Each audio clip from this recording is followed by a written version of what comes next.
I was sorting through another stack of papers in the cramped, musty office of the Government Property Agency, feeling like I was drowning in legal jargon and endless forms. My dad had left me his shares in a big-shot company, and here I was, trying to make sense of what that meant for me, a 27-year-old who'd rather be anywhere but here.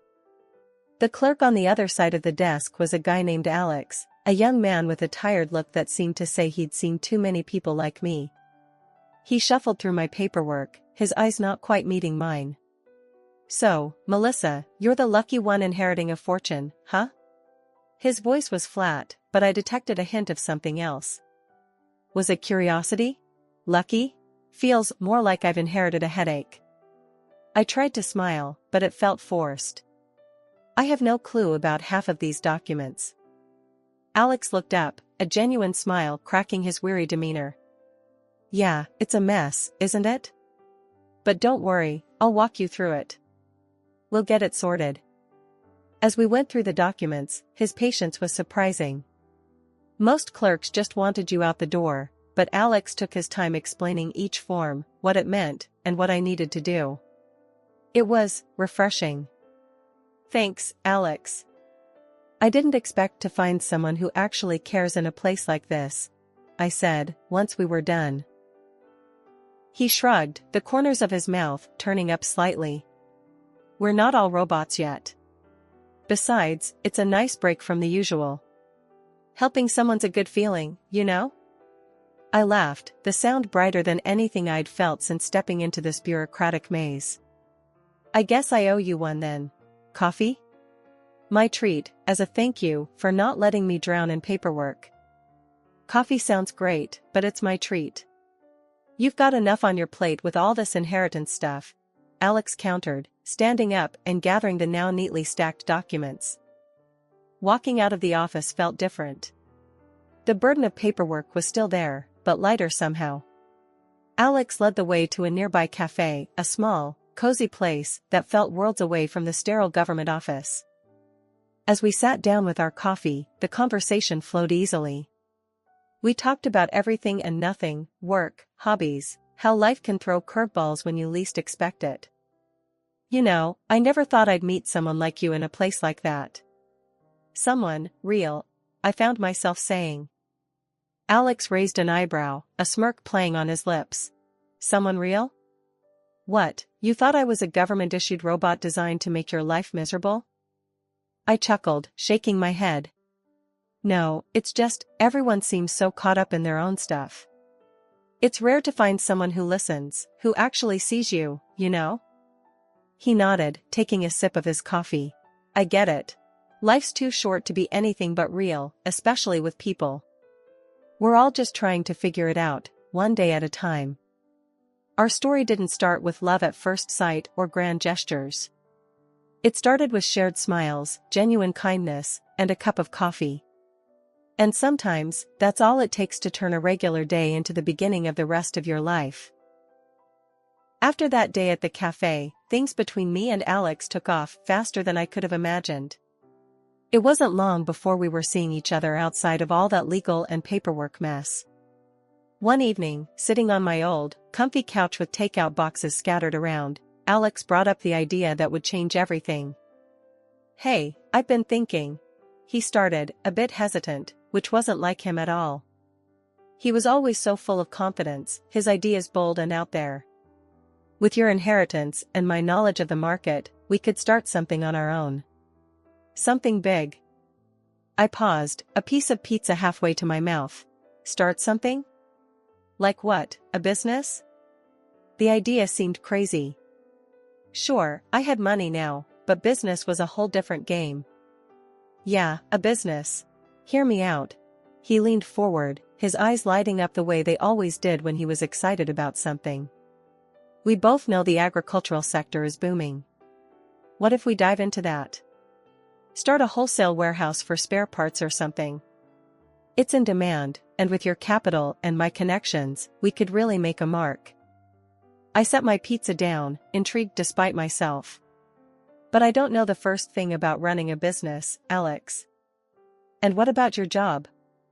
He waved his hand dismissively. "My job's a dead end, you know that. And you're smart, you'll learn. We'll learn together. His confidence was infectious, but I was still hesitant. Alex, it's a huge risk. What if it doesn't work out? I could lose everything. The fear of making a monumental mistake was gnawing at me. But what if it does work out? His hand found mine across the couch, giving it a reassuring squeeze. You won't be alone in this. We're in it together, every step of the way. Plus, your mom's been bugging you about investing that money wisely, right? Here's our chance to do something wise and big. I couldn't help but laugh. You've got an answer for everything, don't you? His enthusiasm was hard to resist. Okay, let's say we do this. We're going to need a solid plan. And I mean solid, Alex. No winging it. Of course. He was practically bouncing with excitement now. I'll draft something up. We'll go over it together, tweak it, make sure it's foolproof. And just like that, our joint venture began. It was a whirlwind of planning, meetings with lawyers, to draw up a partnership agreement, and endless research.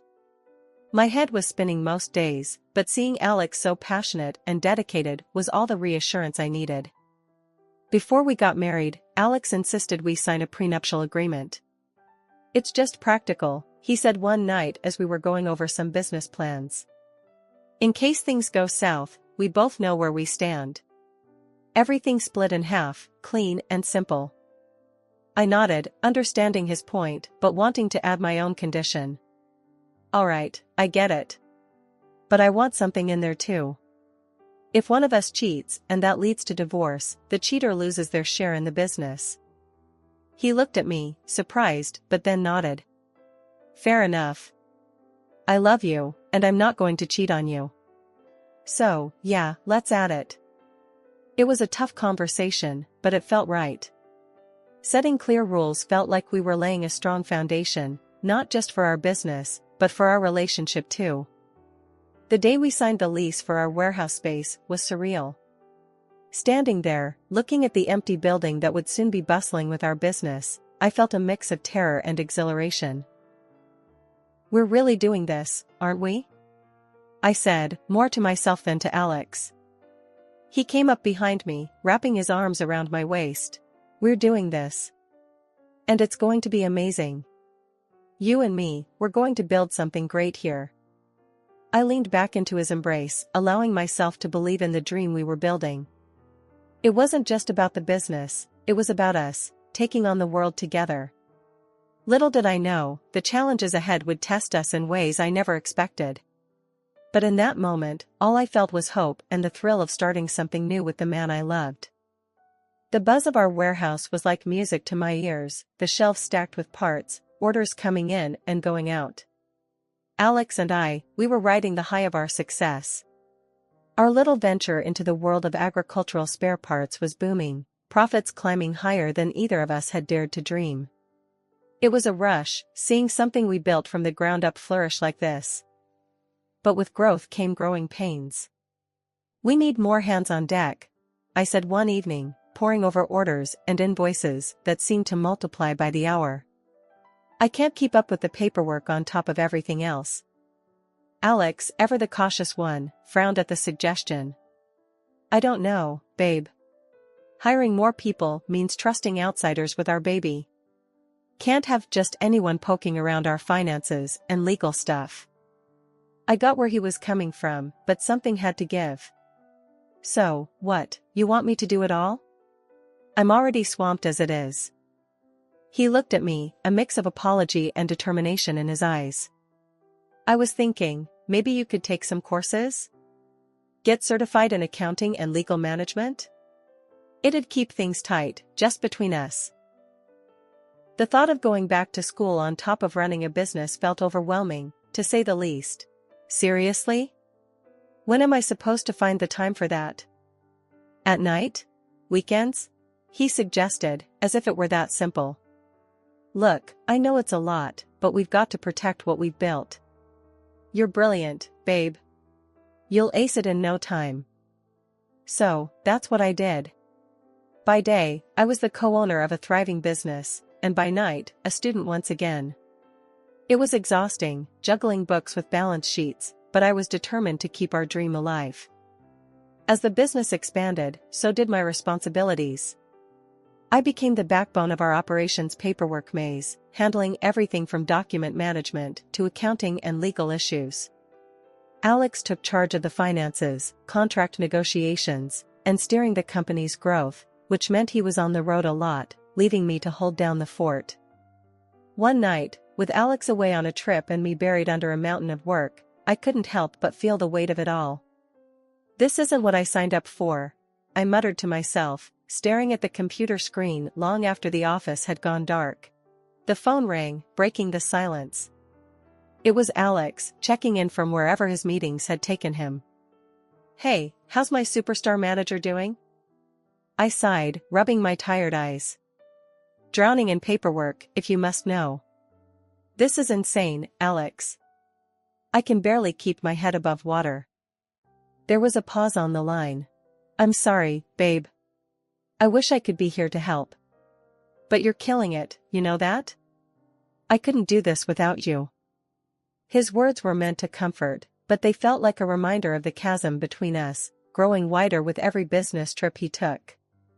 I miss you, Alex. And I miss us not being so consumed by all of this." "I know, I miss you too. But think about where this is going to take us. We're building our future, one invoice at a time," he tried to joke. I forced a laugh, but it sounded hollow even to my own ears. "Yeah, one invoice at a time. Just make sure you come back to me in one piece, okay?" "I promise. And hey, when I get back, let's take a day off. Just you and me, no business talk. Deal?" "Deal," I agreed, clinging to that small promise of normalcy in the midst of our success-driven chaos. Hanging up, I turned back to my work, the screen blurring slightly as I blinked back tears. This was the dream, wasn't it? So why did it feel like something was slipping through my fingers? Life in the fast lane of our booming business took its toll on me in more ways than one. The late nights, the constant stress, and the never-ending pile of work left little time for anything else, especially taking care of myself. I didn't even notice the changes at first, but as the months rolled by, the mirror reflected a version of me I hardly recognized. I was heavier, more worn out, and the sparkle that once lit up my eyes seemed to have dimmed. It wasn't just my reflection that had changed, Alex's behavior towards me had shifted too. He started working longer hours, making excuses to stay at the office or go on trips without me. "Just tying up some loose ends," he'd say, or, "This trip is really important for the business." I tried to brush off the nagging feeling that something was off, telling myself it was all in my head.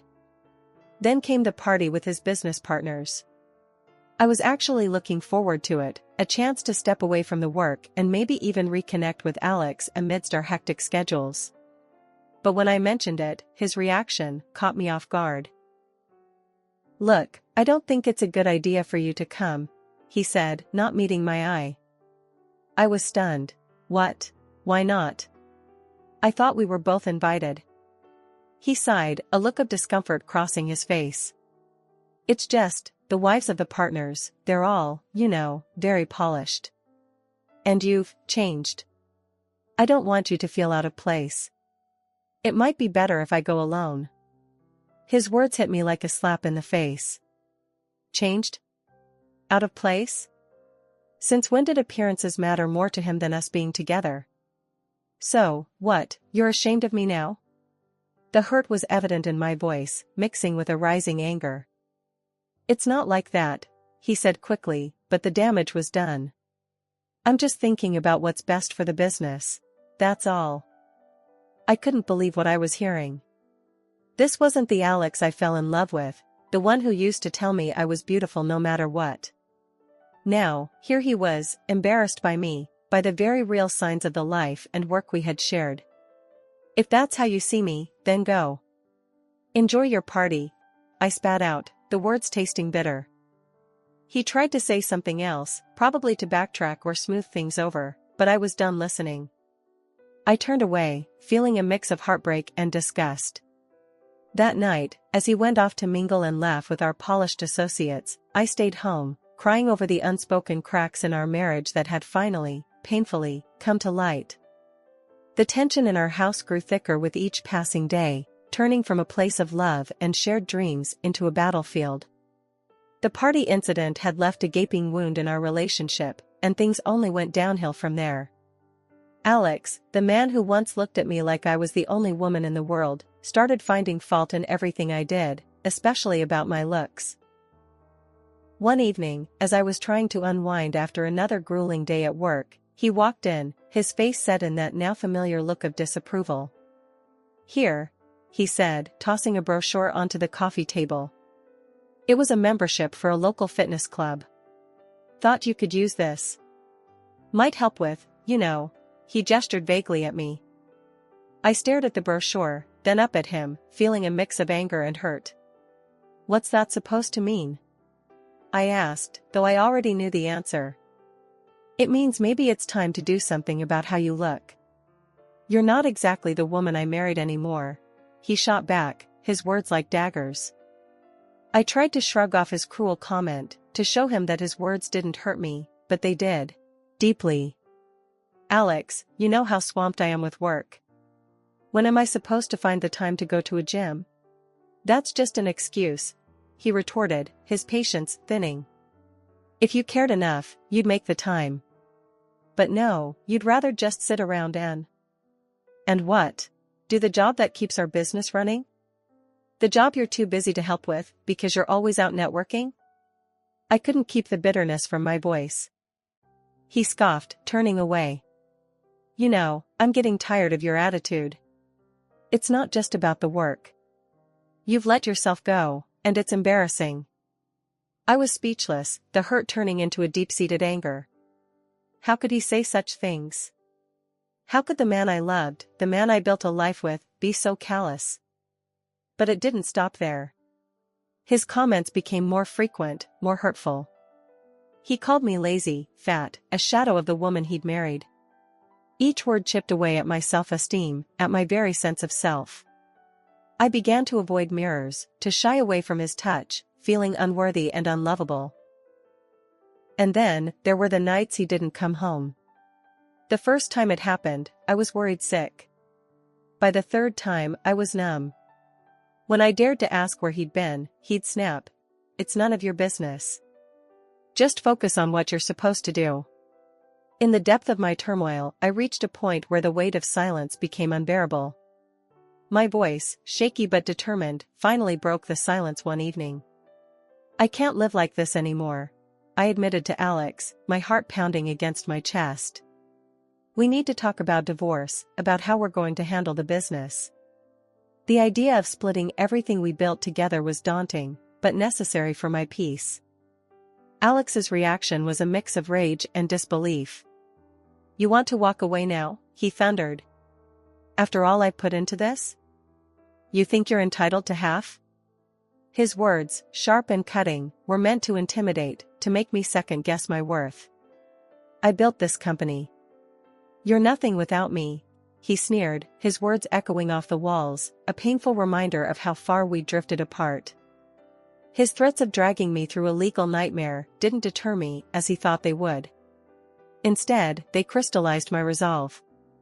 "It's not just about the business, Alex," I countered, my voice steadier than I felt. "It's about respect, something that's been missing for far too long." Later, washing my face with cold water of the bathroom, I stumbled upon Alex's phone, abandoned and buzzing with a new message. Driven by a sudden impulse, I picked it up, and what I found shattered the remnants of my denial. Messages from another woman, filled with intimacy and vulgarity, painted a vivid picture of betrayal. My heart sank as I scrolled through plans for a getaway, a trip meant for two, all behind my back. With every message I read, a part of the old me died, and a new resolve took its place. I didn't confront Alex with my discovery. Instead, I carefully documented everything, a silent promise to myself to fight for what was rightfully mine. This wasn't just about getting even, it was about claiming my dignity, my independence. With a heart heavy yet resolute, I knew what I had to do. The discovery of Alex's betrayal wasn't just a personal blow, it was a wake-up call to protect what I had worked so tirelessly for. So, I went to our office, a place that once symbolized our shared dreams, now a battlefield where I had to secure my future. First, I meticulously reviewed every document, every account associated with our business. It was crucial to understand the full scope of what we had built together, and what was at stake. Discovering the extent of Alex's deceit, including the car he bought for his mistress, only fueled my determination. I gathered every piece of evidence, made copies, and prepared myself for the next step. Armed with the documents, I sought out the best lawyer I could find, someone known for their integrity and tenacity. "I need to file for divorce," I told the lawyer, my voice steady but my hands betraying my nervousness. "And I intend to fight for what's rightfully mine in the business we built together." The lawyer, a seasoned professional with a keen sense of justice, listened intently as I laid out my case. After reviewing the prenuptial agreement and the evidence of infidelity, he looked at me with a reassuring calmness. "Given the circumstances and the evidence you've provided, you have a strong case. We'll do everything in our power to ensure you come out of this with what you deserve." The legal battle that ensued wasn't easy. It was a test of my resilience, my patience, and my very spirit. But throughout it all, I held on to the belief that truth and justice would prevail. And prevail they did. The court recognized the validity of our prenuptial agreement and the evidence of Alex's betrayal. In the end, the judgment was passed in my favor. I retained full ownership of the business we had built together, along with a fair portion of our shared assets. Additionally, I was granted financial compensation for the emotional distress caused by Alex's actions. It was a bittersweet victory. The business that had once been a symbol of our union and collective effort was now solely mine. The relief of securing my financial and professional future was tempered by the sadness of how our relationship had unraveled. Yet, as I stood outside the courthouse, the final decree in hand, I felt a weight lift off my shoulders. The fight was over.